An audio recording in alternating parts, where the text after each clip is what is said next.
Hi అండి. నేనైతే గోరుంటకు చెట్టుకు వచ్చాను. మా ఇంటి చెట్టున్న పాదు శుభ్రంగా అల్లేసి చెట్టు రాలేదు. కానీ ఇక్కడ ఒక చెట్టుకు వచ్చాను. మా ఫ్రెండ్ని తీసుకొని వచ్చాను. ఒకరిని అడిగింది తెంపుకోమన్నారు. అలా అని చెప్పేసి చూడండి ఎంత ఏరేసాము. చూడండి ఆకంతా ఏరేసాము. చెట్టు చూడండి మొత్తం ఎలా అయిపోయిందో. ఇక్కడ చూడండి మల్లెపువ్వు ఎంత ఉందో, చాలా పెద్దది ఉంది మల్లెపువ్వు. గోరింటాకంట రుబ్బేసి ముత్తైదులకి ఇస్తే చాలా మంచిది అంటారు. నేను ఎప్పుడు గోరింటాకు తెంపినా కంపల్సరీ ముగ్గురికి అయితే ఇస్తాను. ఈసారి అయితే ఇంకా ఎక్కువ వేరాను కాబట్టి మా బ్లాక్ అంతా వస్తుంది ఏటో చూడాలి. చాలా వేరాను. ఇది కాకుండా మా చెట్టుకు కూడా మార్నింగ్ వేరాను. కాకపోతే కొంచెం టైం పడుతుంది, కొంచెం శ్రమలా అనిపిస్తుంది.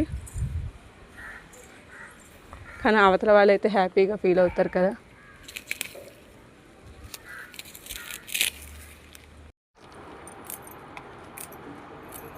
ఇదైతే మా చెట్టు ఆకు. ఈ ఆకంతా మా చెట్టుది.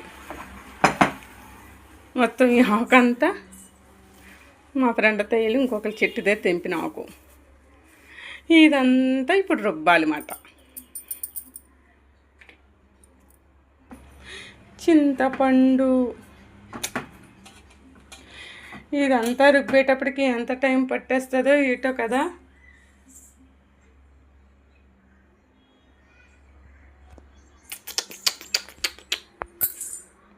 గోరంట కడిగేసి మిక్సీ చేస్తున్నాను. ఆల్మోస్ట్ ఒకసారి అయిపోయింది. ఒక ట్రిప్ వేసాను, పచ్చళ్ళలో చేసాను. ఇది సెకండ్ ట్రిప్ వేస్తున్నాను. ఇంకా ఇంత ఆకుంది రుబ్బాలి. Almost గోరింటకు ready. పచ్చళ్ళలో ఎంత రుబ్బేసానో కదా, మొయ్యలేకపోతున్నానులేండి. చాలా గోరింటకు అయిపోయింది.